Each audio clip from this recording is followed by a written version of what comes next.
Սյունեցի 17-ամյա տղաների Հայաստանը ցնցած պատմության նոր վարկածը ի հայտ եկել, պարզվում է Կարեն Ջիհանգիրյանն ու Անդրեյ Գյագունցը ադրբեջանցիների ձեռքը չեն ընկել, ինչպես ասել էին գյուղացիները։ Անհետանալուց 24 ժամ չանցած ուրբաթ երեկոյան տուն վերադառնալուց հետո նրանք պատմել են, որ մառախուղի պատճառով մոլորվել են արոտավայրերում եւ քանի որ ռադիոծածկույթից դուրս են եղել, չեն կարողացել հարազատներին հայտնել իրենց գտնվելու վայրը։ Պատանիները կորած ձերի հետևից են գնացել եւ տեղանքում դժվարացել կողմնորոշվել։ Այն որ Կարենին ու Անդրեյին ադրբեջանցիները չեն առևանգել, վստահեցնում է նաև Հայաստանի ազգային անվտանգության ծառայությունը։ Ըստ այսօրվա հաղորդագրության ադրբեջանցիների կողմից նրանց առևանգելու մասին տեղեկությունը չի համապատասխանում իրականությանը։ Պարզ չէ, արդյոք նրանք հայտնվել են Ադրբեջանի վերահսկողության տակ գտնվող տարածքում, թե ոչ։ Ուրբաթ ԱԱՑ-ն հայտնում էր, որ նրանք հայտնվել են Ադրբեջանի տարածքում։ Քննչական կոմիտեն երեկ հայտնել էր, որ առավոսից պատանիների առևանգման հատկանիշներով է քրեական վարույթ նախաձեռնվել։ Այլուրի թղթակցի հետ զրույցում մանրամասներ է պատմել Կարենի հորեղբայրը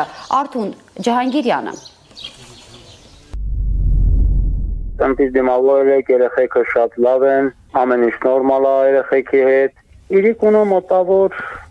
9 կեսման է էլ տենց։ Շատ ընտիր են իրանց զգում, երեխեքը մոլորված են եղել, ձիում անգալուց մոլորվել են, ոչ մի սահմանը չեն անցել, մոլորված են եղել, նոր կողմնորոշվել են հետ եկել։ Իրանք իրանց ոտքով, իրանց ձիերով ոնց գնացել են ինձ էլ հետ են եկել։ Երեխեքն ինչ են ասում, ադրբեջանցիների չեն հանդիպել, հա?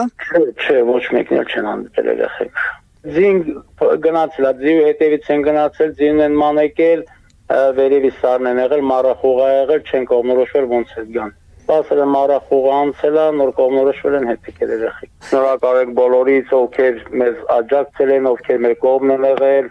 հատկապես մեր համայնքի ղեկավարին, որ ամեն վայրկյան մեր մոտ կանգնած է եղել, շնորհակալություն մեր բանակին, մեր ազգային անվտանգությանը, իրանց գործը պատշաճ կատարելու համար։